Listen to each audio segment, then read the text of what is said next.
ഈ വീഡിയോ നിങ്ങളുടെ ഫീഡിൽ നിങ്ങൾ കാണുകയാണെന്നുണ്ടെങ്കിൽ ഞാനിത് പോസ്റ്റ് ചെയ്തു, അല്ലെങ്കിൽ ഇത് പോസ്റ്റ് ചെയ്യാനുള്ള ഒരു ധൈര്യം എനിക്ക് കിട്ടിയെന്ന് വേണം നിങ്ങൾ അസ്യൂം ചെയ്യാൻ. ഞാൻ 2022 ഞാൻ ഹോസ്റ്റലിൽ പോയിട്ട് പി ജിക്ക് ഞാൻ ഹോസ്റ്റലിലാണ് നിന്നത്. അപ്പം ഞാൻ ഹോസ്റ്റലിൽ നിന്ന് തിരിച്ച് വീട്ടിലോട്ട് വരികയാണ്.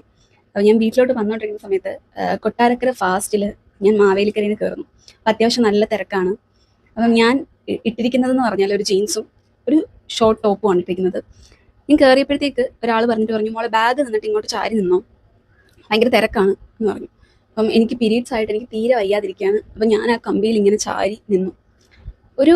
ഒരു മിനിറ്റ് കഴിഞ്ഞപ്പോൾ ഈ ഇരിക്കുന്ന ആള് വളരെ ഇന്നപ്രോപ്രിയേറ്റ് ആയിട്ട് ഇയാൾ എന്നെ ടച്ച് ചെയ്തു.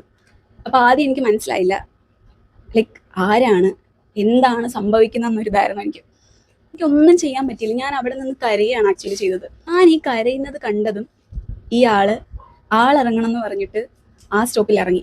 അപ്പം ഞാൻ ഇങ്ങനെ കരയുന്ന കണ്ടപ്പോഴത്തേക്ക് യാത്രക്കാരും കണ്ടക്ടറൊക്കെ ചോദിച്ചു, എന്ത് പറ്റി മോളെ, എന്താ കരയുന്നതെന്നൊക്കെ ചോദിച്ചു.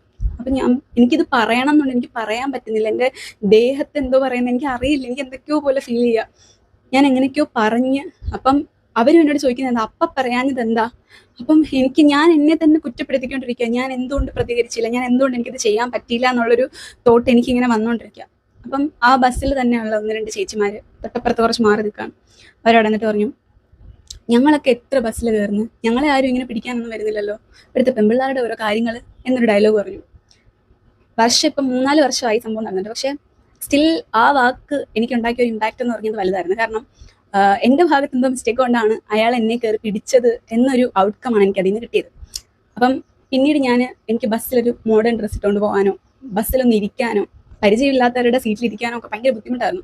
കുറേ നാളത്തേക്ക് ഞാൻ അമ്മയുടെയും ചേച്ചിയുടെ ഒക്കെ കൂടെ KSRTC ബസ്സിൽ പോകത്തുള്ളായിരുന്നു. പിന്നെ കുറേ നാൾ എനിക്ക് ബസ്സിൽ കയറുമ്പോൾ ടെൻഷനാണ്, ഒറ്റയ്ക്കാണെങ്കിൽ ഭയങ്കര ടെൻഷനായിരുന്നു. എന്നും രാത്രി കിടക്കുമ്പോഴത്തേക്ക് എന്തുകൊണ്ട് അടിച്ചില്ല, എന്തുകൊണ്ട് റിപ്ലൈ ചെയ്തില്ല, എന്തുകൊണ്ട് അതിനും ഇത് ചെയ്തില്ല എന്നൊരു റിഗ്രറ്റ് ആയിരുന്നു മനസ്സിൽ. അപ്പം എന്നോട് അങ്ങനെ ചെയ്ത ആളിനെക്കാട്ടിൽ കൂടുതൽ, അല്ലെങ്കിൽ അതിനേക്കാട്ടിൽ ഒരു ഇമ്പാക്റ്റ് എനിക്ക് തന്നത് ആ കൂടെ നിന്ന് പറഞ്ഞ ആൾക്കാരുടെ വാക്കുകളാണ്. അപ്പം കഴിഞ്ഞ ദിവസം ഒരു കേസിൽ വിധി വന്നപ്പോഴത്തേക്ക് ഇവിടെ പല ആൾക്കാരും സംസാരിച്ചത് ഞാൻ കാണുകയും കേൾക്കുകയൊക്കെ ചെയ്തു. കള്ളക്കഥ മെനഞ്ഞുണ്ടാക്കി ഒരു റേപ്പ് കേസ് ഉണ്ടാക്കിയിട്ട് അവസാനം നിനക്ക് എന്ത് കിട്ടിയിടി എന്നുള്ള രീതിയിൽ സ്റ്റാറ്റസ് ഇട്ട് വെച്ചിരുന്നു. സത്യം പറഞ്ഞാൽ നിങ്ങൾ ഈ ഒരു കേസിലും നിങ്ങൾ ഇരയ്ക്കൊപ്പം നിൽക്കണ്ട, അല്ലെങ്കിൽ ഒരു വിക്ടിമിനൊപ്പം നിങ്ങൾ നിൽക്കണ്ട. അറ്റ്ലീസ്റ്റ് നിങ്ങൾക്ക് അവരെ കുറ്റപ്പെടുത്താതിരുന്നൂടെ? നിങ്ങൾക്ക് അവരെ എന്താ പറയുന്നത്, അവർക്ക് ഇങ്ങനെ ലൈഫ് ടൈം ട്രോമ ഉണ്ടാക്കി കൊടുക്കുന്ന രീതിയിലുള്ള സംഭാഷണങ്ങൾ നിങ്ങൾ ഒഴിവാക്കിക്കൂടെ?